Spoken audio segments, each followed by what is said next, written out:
Number 8, X-Men Origins Wolverine. Say what you want, this is the best of the X-Men movies. Why? Because it explores the origins of a badass superhero that not even he knows the origins of. We see like the deep roots that he's coming from, such as the wars he went through, the experiments with the adamantium he was put through, and his half-brother Sabretooth, who he fights in the first movie, even though they don't recognize each other because of their brainwashing.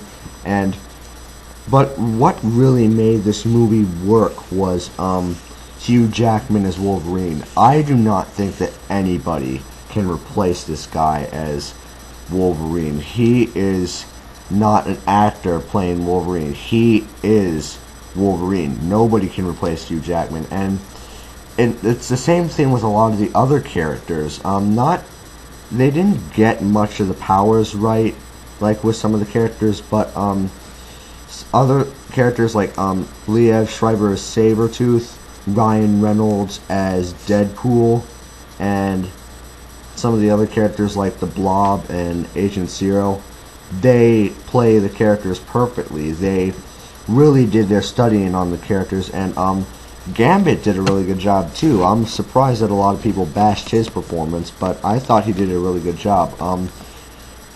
Another thing that really makes this movie work is the hatred, the dark chemistry between Wolverine and Sabretooth. Like, not only do you get into why Wolverine despises him, but it also seems to be a bit of a vendetta for Sabretooth as well, because when Wolverine left the group of mutants that were hired by the movie's villain, William Stryker, to kill, well, basically to do his dirty work, Sabretooth felt betrayed by his brother, and this kind of got into a pathological need to prove that he was his brother's superior, and in doing that he became even more of an animal than he already was. And it's also a very good mortal enemy kind of relationship, because a good hero and villain relationship indicates how the hero and the bad guy are opposites. They need to be like, basically, it's kind of like, let me give you an example. Batman and the Joker. Batman represents peace and stability. He is using his intimidating and dangerous powers for the good of mankind. The Joker is using his great powers for the destruction of mankind. And in this movie, Wolverine and Sabretooth both have very animalistic qualities that really get to them. Wolverine chooses to resist these animalistic qualities, make it into a weapon to help others, whereas Sabretooth uses it as a weapon to benefit himself only. And that's a really good hero-villain relationship, in my opinion. But another performance that a lot of people really thought stole the show, and I did as well, was Ryan Reynolds as Deadpool. Simply because he doesn't do much in this movie, yet already when we see him, we want to see more of this guy. And they are making a Deadpool movie, by the way, just to let you guys know. It's like, even for the brief screen time he's on, we see him a couple of times working for Stryker, and we see him near the end of the movie in a climatic battle with Wolverine, when he's had a similar experiment to the adamantium conducted on him, and now he's even more powerful than he was before, but he can't speak. His mouth is like sealed shut. But if you did watch the post-credit scene at the end, you know that he survived Wolverine decapitating him.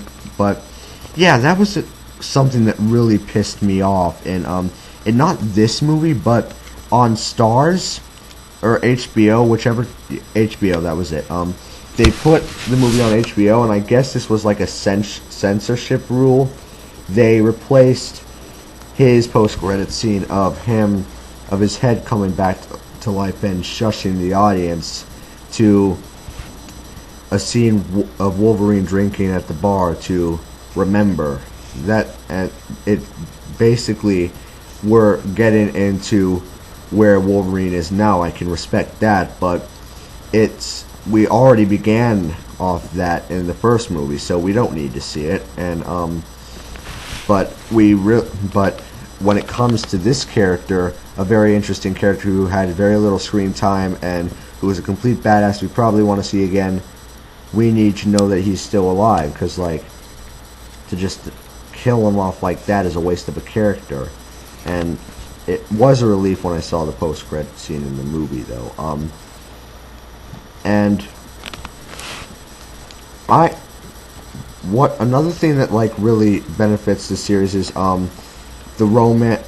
This movie is the romance between Wolverine and a female character. I forget her name, but the romance between him and her, basically, she, in secret, spoiler alert here, she's been hired by Stryker to spy on Wolverine and get him back into the grid and stuff like that. Basically, the plan was, she pretends to fall in love with him, he falls in love with her, Sabretooth apparently kills her, Wolverine goes out for revenge, works for Stryker in the process, he's back in the grid. That stuff, yeah. But it was a very interesting romance because she in return fell in love with him, and that was like at near the end when he found out what she was like really up to, and like there's this moment that like tests the dedication between the two, like and it also has a test of Wolverine's good, like when Wolverine beats the crap out of Sabretooth and is about to finish him off, she reminds him that he is not an animal, and remembering this, he puts away the knives in his knuckles and he basically just gives him a good punch, knocks him out. And basically it's also a really good character relationship because she brings out the better part of him, and she brings out the part of him that's not an animal, and that in return makes him a very good person. And it's also like we kind of have this moment where we wonder if she really loved him at all, and there's this moment in the movie, I have a hard time explaining it, and if I did, I'd just stutter everywhere, so I'm not going to explain it.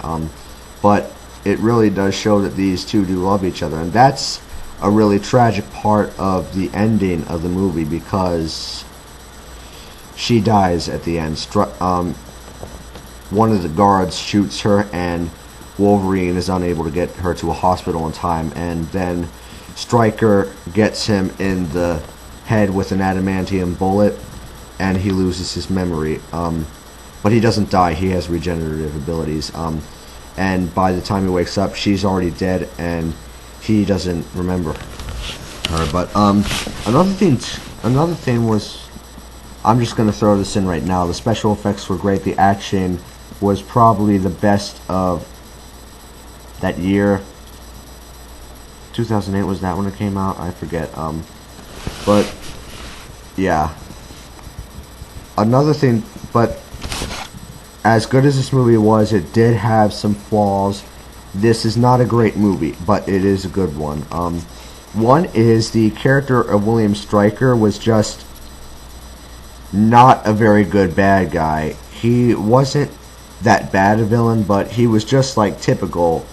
He's like this nerdy, cowardly military scientist who's looking out for himself. And the second movie, X-Men United, he was actually a pretty tough individual. He believed that mutants had to be annihilated for the good of mankind, but he also made it clear that he had some gaining it for himself because his son was a mutant and he'd gone insane and killed his wife, and he was really pissed off and in that movie. But in this movie he's just a complete dick, and basically he kind of talks calmly. He tries to weasel his way out of every situation, and I gave like a round of applause or whatever I did, I forget, but I was really satisfied when they found out that he killed the colonel, because the colonel tried to stop his operations and he stabbed him. But yeah, this guy he wasn't really tough at all.